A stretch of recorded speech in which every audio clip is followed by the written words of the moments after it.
ഈശോമിശിഹായ്ക്ക് സ്തുതിയായിരിക്കട്ടെ. നമ്മുടെ കത്തോലിക്ക ജീവിതത്തിൽ നമുക്ക് വളരെ സുപരിചിതമായ ഒരു കാര്യമാണ് വിശുദ്ധ ജലം എന്നുള്ളത്, ഹന്നാമെള്ളം എന്നുള്ളത്. വീട് വെച്ചിരിക്കാനും വാഹനങ്ങൾ വെച്ചിരിക്കാനും എന്തൊക്കെയാണെങ്കിലും ഹന്നാമെള്ളം എടുക്കാൻ അച്ഛൻ മറന്നുപോയാൽ ബാക്കി കാര്യം ഞാൻ പറയേണ്ടല്ലോ. വിശുദ്ധ ജലം തളിക്കണം. എന്താണ് ഈ വിശുദ്ധ ജലം? രണ്ട് കാര്യങ്ങൾ നമ്മൾ അവിടെ ഓർത്തിരിക്കണം.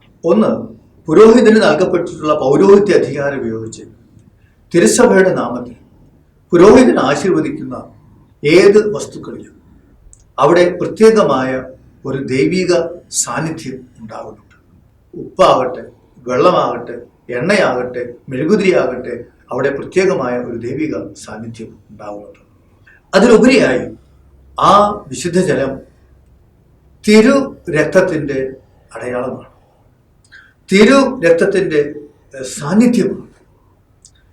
വിശുദ്ധ ഗ്രന്ഥത്തിൻ്റെ പേജുകളിലൂടെ കടന്നു പോകുമ്പോൾ നമുക്ക് കാണാൻ സാധിക്കും, പഴയ നിയമത്തിൽ രക്തം തെളിക്കപ്പെടുന്നതായിട്ട്, രക്തം തെളിക്കുന്നതായിട്ട്.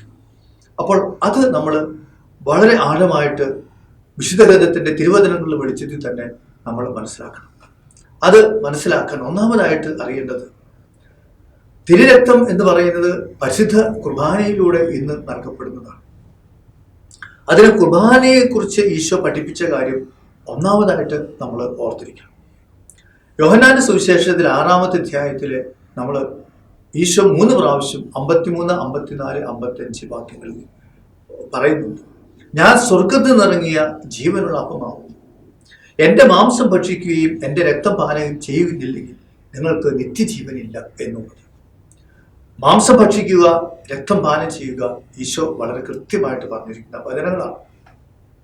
പക്ഷെ അത് മനസ്സിലാക്കാൻ സാധിക്കാതെയാണ് ജനങ്ങൾ ഈശോയെ ഉപേക്ഷിച്ചു പോയത്.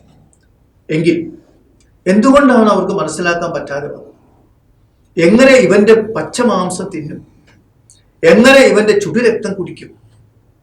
ആ ഒരു ചിന്തയുടെ മുമ്പിലാണ് ജനങ്ങൾ, അത്ഭുത പ്രവർത്തകരായ ശിഷ്യന്മാർ പോലും ഈശോയെ ഉപേക്ഷിച്ചു പോകുന്നതായിട്ട് നമ്മൾ കാണുക. എങ്കിൽ ഈ ഭക്ഷിക്കുക, പാനം ചെയ്യുക എന്നുള്ളതിനെ ആത്മീയമായ അർത്ഥത്തിൽ നമ്മൾ മനസ്സിലാക്കണം.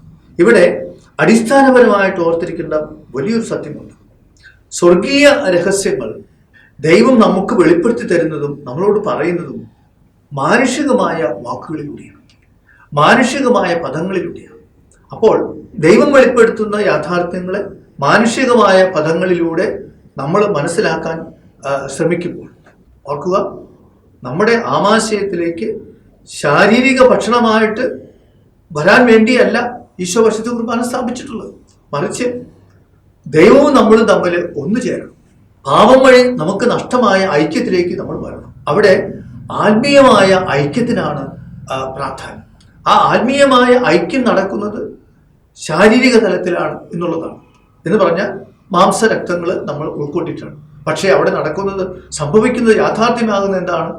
ഈശോ നമ്മളിലേക്ക് വരുന്നു, അല്ല നമ്മൾ ഈശോയോട് ചേരുകയാണ്. ആ വൈയക്തിക ഐക്യമാണ് അവിടെ നടക്കുന്നത്. അതുപോലെ പാനം ചെയ്യുക എന്ന് പറയും, അതിൻ്റെ അർത്ഥം എന്താണ്? നമ്മൾ വീഞ്ഞു കുടിക്കുക, ആമാശയത്തിലേക്ക് രക്തം കുടിക്കുക, അതല്ല. അവിടെ ഈശോ അർത്ഥമാക്കുന്നത് എന്താണ്? ഈശോയുടെ പീഡാനുഭവത്തിൽ പങ്കെടുക്കുക എന്നാണ്. പീഡാനുഭവത്തിൽ പങ്കെടുക്കുക, കാസ കുടിക്കുക എന്നുള്ളതിൻ്റെ അർത്ഥം അതാണ്. ശബരിപുത്രന്മാരുടെ മാതാവ് വന്ന് ഒരു മകനെ ഇടതും വലത്തും ഇരുത്തണമെന്ന് പറഞ്ഞപ്പോൾ ഈശോ ചോദിച്ചത് എന്തായിരുന്നു? ഞാൻ കുടിക്കാൻ പോകുന്ന കാസ നിങ്ങൾ കുടിക്കുമോ എന്നാണ്. അപ്പോൾ കാസ കുടിക്കുക, വീഞ്ഞു കുടിക്കുക എന്നൊക്കെ പറയുമ്പോൾ അതിൻ്റെ അർത്ഥം പീഡാനുഭവത്തിൽ പങ്കെടുക്കുക എന്നാണ്. ഈ അർത്ഥത്തിൽ വേണം നമ്മൾ ഇനി വിശുദ്ധ ജലത്തെ തിരുരക്തത്തിൻ്റെ അടയാളമായിട്ട് കാണുമ്പോൾ മനസ്സിലാക്കാനായിട്ട്. തിരുരക്തത്തിൻ്റെ അടയാളമായി വിശുദ്ധ ജലം തീർന്നു ആയിക്കൊണ്ട് ആ വിശുദ്ധ ജലത്തിലൂടെ ദൈവം നമ്മളെ അനുഗ്രഹിക്കുകയാണ്, നമ്മളെ രക്ഷിക്കുകയാണ്. ഓർക്കുക, ദൈവം അബ്രാഹവുമായിട്ട് രക്ത ഉടമ്പടിയിൽ ഏർപ്പെട്ടു. എന്താണത്? ഛേദനാചാരമാണ്. അതിന്ന് നമ്മൾ ചെയ്യുന്നില്ല. കാരണം എന്താ? ആ രക്ത ഉടമ്പടി ഈശോമിശിഹായിൽ പൂർത്തീകരിക്കപ്പെടുവാനുള്ള തിരുരക്ത ഉടമ്പടിയുടെ അടയാളമാണ്. അതെ, ഈശോ രക്ത ഉടമ്പടിയായിട്ട് തീർന്നു. കുർബാനയിൽ നിന്നും അത് തുടരുന്നു. അതുകൊണ്ട് നമ്മൾ ഛേദനാചാരം സ്വീകരിക്കുന്നില്ല. അപ്പോൾ രക്തത്തിലൂടെയാണ് നമ്മൾക്ക് ജീവൻ നൽകുന്നത്. ആ രക്തത്തിൻ്റെ അടയാളമായിട്ട് വേണം വിശുദ്ധ ജലത്തെ നമ്മൾ കാണാനായിട്ട്. മാത്രമല്ല, നടപടി പുസ്തകത്തിലേക്ക് വരുമ്പോൾ പൗലോസ്ലീഹായുടെ വളരെ ശക്തമായൊരു വചനമുണ്ട്. നടപടി പുസ്തകം 20:28. കർത്താവ് സ്വന്തം രക്തത്താൽ നേടിയെടുത്ത ദൈവത്തിൻ്റെ സഭയെ പരിപാലിക്കാൻ പരിശുദ്ധാത്മാവ് നിയോഗിച്ചിരിക്കുന്ന അജപാലകരാണ് നിങ്ങൾ. അപ്പോൾ ഇവിടെ ആദ്യ ഭാഗം ശ്രദ്ധിക്കുക. കർത്താവ് സ്വന്തം രക്തത്താൽ നേടിയെടുത്ത. അപ്പോൾ ഈശോ മിശിഹ നമ്മൾ നേടിയെടുത്തത് എങ്ങനെയാണ്? തിരു രക്തത്തിലാണ്. പത്രോസ്ലീഹ തൻ്റെ ഒന്നാമത്തെ ലേഖനത്തിൽ 1-ാമത്തെ അധ്യായത്തിൽ 19-20 വാക്യങ്ങളിൽ പറയുന്നുണ്ട്, ദൈവം നമ്മളെ വീണ്ടെടുത്തത്, ഈശോ മിശിഹ നമ്മളെ വീണ്ടെടുത്തത് സ്വർണം കൊണ്ടും വെള്ളി കൊണ്ടുമല്ല, കുഞ്ഞാടിൻ്റെ തിരുരക്തത്താലാണ്. അവൻ അനാദി മുതലേ അതിനുവേണ്ടി നിയോഗിക്കപ്പെട്ടവരാണ്. അപ്പോൾ നമ്മൾ തിരുരക്തത്താലാണ് വീണ്ടെടുക്കപ്പെട്ടത്.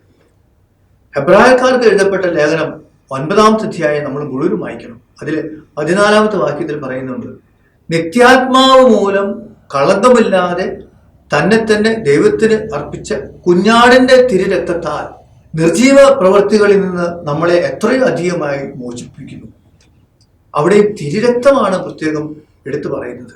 വെളിപാടിന്റെ പുസ്തകത്തിലും 5-ാമത്തെ അധ്യായത്തിലെ 9-ാമത്തെ വാക്യത്തില് നമ്മൾ കൃത്യമായിട്ട് വായിക്കുന്നുണ്ട്, അവർ ഒരു നവ്യഗാനം ആലപിച്ചു, പുസ്തക ചുരുൾ സ്വീകരിക്കുവാനും അതിന്റെ മുദ്രകൾ തുറക്കുവാനും നീ യോഗ്യനാണ്. കാരണം നീ വധിക്കപ്പെടുകയും നിന്റെ രക്തം കൊണ്ട് എല്ലാ ഗോത്രത്തിലും ഭാഷയിലും ജനതകളിലും രാജ്യങ്ങളിൽ നിന്നുള്ളവരെ ദൈവത്തിന് വേണ്ടി വിലയ്ക്ക് വാങ്ങുകയും ചെയ്തു. അപ്പോൾ ഈശോ മിശിഹ നമ്മളെ വീണ്ടെടുത്തത് തൻ്റെ തിരു രക്തത്താലാണ്. അപ്പോൾ ആ തിരുരക്തത്തിൻ്റെ പ്രത്യേകമായ ഔന്നിത്യവും പ്രാധാന്യവും മനസ്സിലാക്കിക്കൊണ്ടാണ് ആ തിരുരക്തത്തിൻ്റെ അടയാളമായി നമ്മൾ വിശുദ്ധ ജലം ഉപയോഗിക്കുന്നത്. അതുകൊണ്ട് എല്ലാ വെഞ്ചിരിപ്പുകളിലും ഉദാശ അനുകരണങ്ങളിലും എല്ലാം ഈ വിശുദ്ധ ജലം തെളിക്കുന്നതായ കർമ്മം നമ്മൾക്കുണ്ട്. ഇത് പറയുമ്പോൾ ഒരു കാര്യം കൂടി ഓർക്കുക. ജൂലൈ മാസം തിരുരക്തത്തിൻ്റെ മാസമായിട്ടാണ് കണക്കാക്കപ്പെടുന്നത്. അതിൻ്റെ പ്രാധാന്യം ഇന്ന് കുറച്ചൊക്കെ കുറഞ്ഞു പോയിട്ടുണ്ട്. വീണ്ടെടുക്കാൻ സാധിക്കുമെങ്കിൽ വീണ്ടെടുക്കാൻ സാധിക്കട്ടെ.